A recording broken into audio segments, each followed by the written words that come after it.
admin yang bikin kamu tuh makin stres gitu.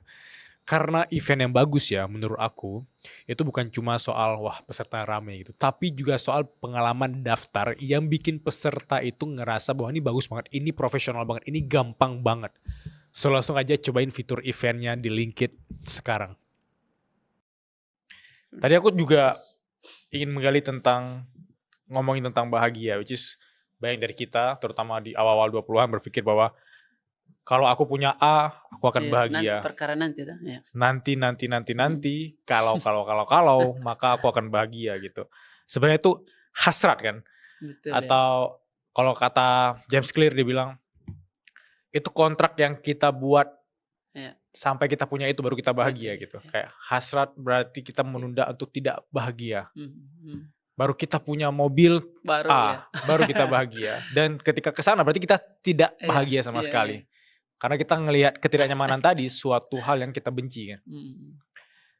Di level apa harusnya kita bisa pelan-pelan untuk menghargai hari ini agar lebih bahagia?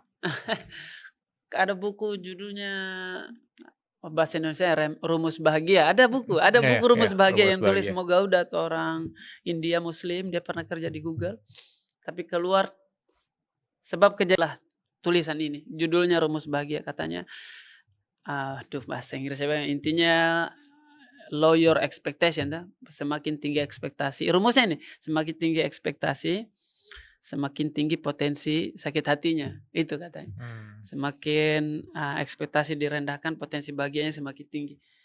Rumus bahagia seperti itu adalah mengurangi, kan kita rajin sakit hati, semua bermula dari nanti kalau saya juara. Nanti.